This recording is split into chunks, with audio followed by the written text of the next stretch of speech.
Welcome, Phoenixes. Good to find you here.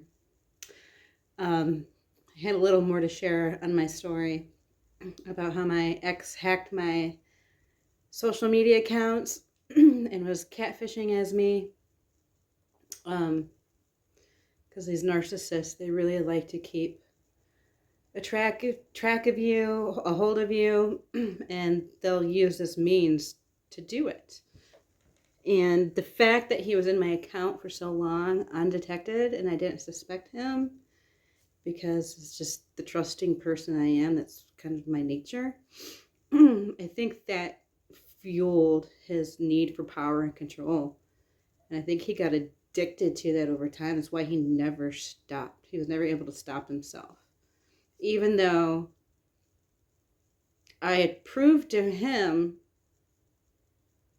that I wasn't talking to any men because he was literally secretly in my accounts and he could have seen I wasn't talking to any men.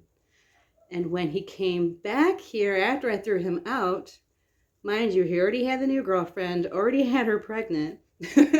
He's on my porch crying, oh, I want you back, and he said to me, you made me feel so good about myself, and he's like crying, and I wanted to know. I gave him a chance to come clean about everything. And I finally got him to admit that he was the one who hacked my account.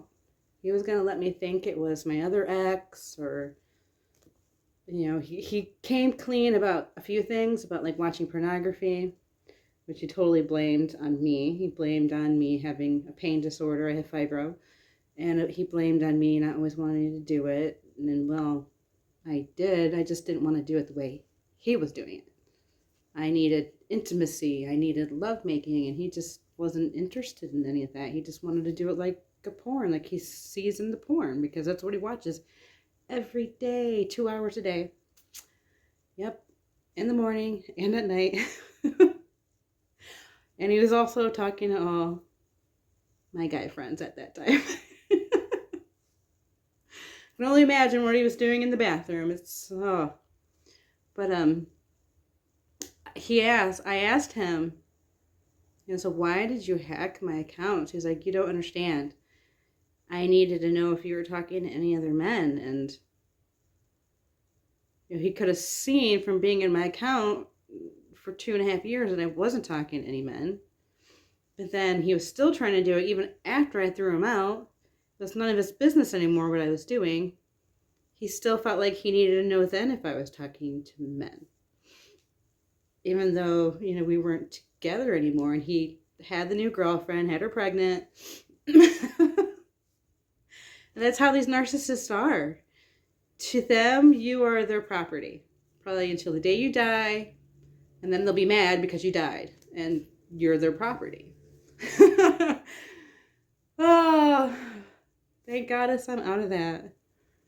So yeah, I just wanted to share that little tidbit there, that he finally admitted that he had to see if I was talking to other men, which isn't true. There were so many layers of why he continued to be in my account, because one, it was triangulating everyone with everyone, anyone he messaged. Like I was explaining in my previous video, some of those friendships I haven't been able to repair because it was just too much was done. Either they don't want to talk to me, or it's just awkward now. Because I don't know. A lot of the messages he erased, so I don't know really what was exchanged. I know from the people that did come forward, I know it was really lewd, it was really crude, and then he would just like cut these people off. Or he would try to plan meetups with them, and then he wouldn't go to the meetup. Yeah, the stuff that I found out afterwards was probably the hardest to absorb, because it happened so long and I had no idea it was going on. So it took me a long time to process all that the person I thought I loved wasn't the person at all who I thought they were. They were a complete monster. And I explained in my first video, one of the friends he did this to didn't make it. My friend took their life. And this friend is someone who really wanted love, and I'm sure my ex led them on in a way that thought that they were going to receive love, and I'm sure my friend figured out that they were being manipulated, and then the communication just cut off, especially when I got my account back. It was pretty much a month after that. My friend didn't make it, and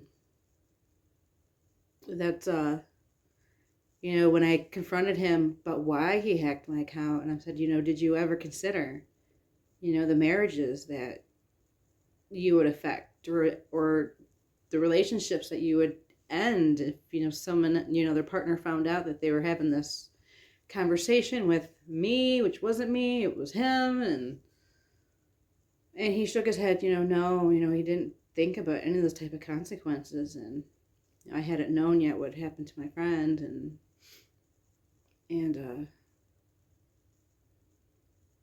it was the hardest part to sink in that this had all been happening under my nose, and he had done so much damage, he had wrecked so many lives, and he never even considered it. He sat there and cried now because another one of my friends had passed away during all this, and he deleted all that friend's messages. I'm like, listen, you deleted all my friend's messages, and I needed those words to go through the rest of my life. And he actually started crying, and like crocodile tears, I'm sure is what they were, but he just started crying like, no, I never considered any of this. And just that's how these people are. They're human trash, and they don't think about anyone but themselves. And that's what his ex-wife told me when I contacted her. She's like, he did all these things to me. He stalked me. He stole money from me. He was always sneaking around with his phone and talking to girls. And that's the one who cheated on him. And I can understand, the way he behaves. I didn't do that, but I can't help but thinking I longed for intimacy during that, especially at the end of that relationship. I wanted intimacy that I wasn't getting.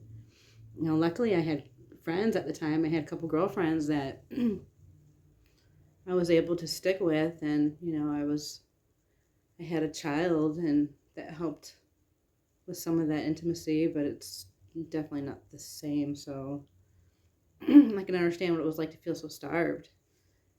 And, that's how these people are. They're not only do they wreck your life, but they completely deprive you of your happiness and intimacy. And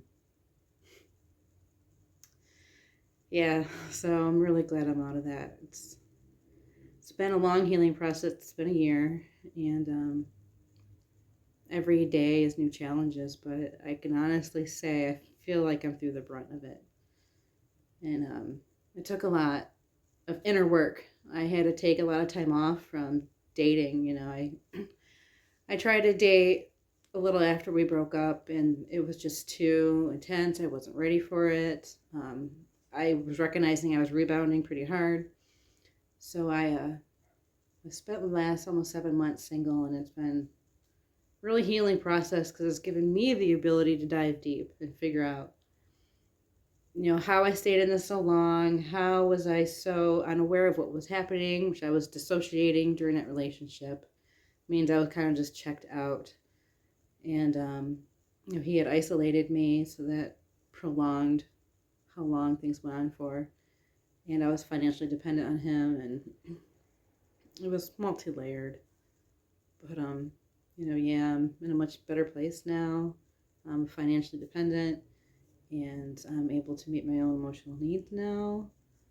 And I'm able to look at the darkest parts of myself, because I had a few relationships that have kind of been not healthy, and I'm recognizing that this was a pattern, but this was definitely up there with one of the worst experiences that I've had in relationships. And it's like I've really had to take that time off to figure out where my part is with everything.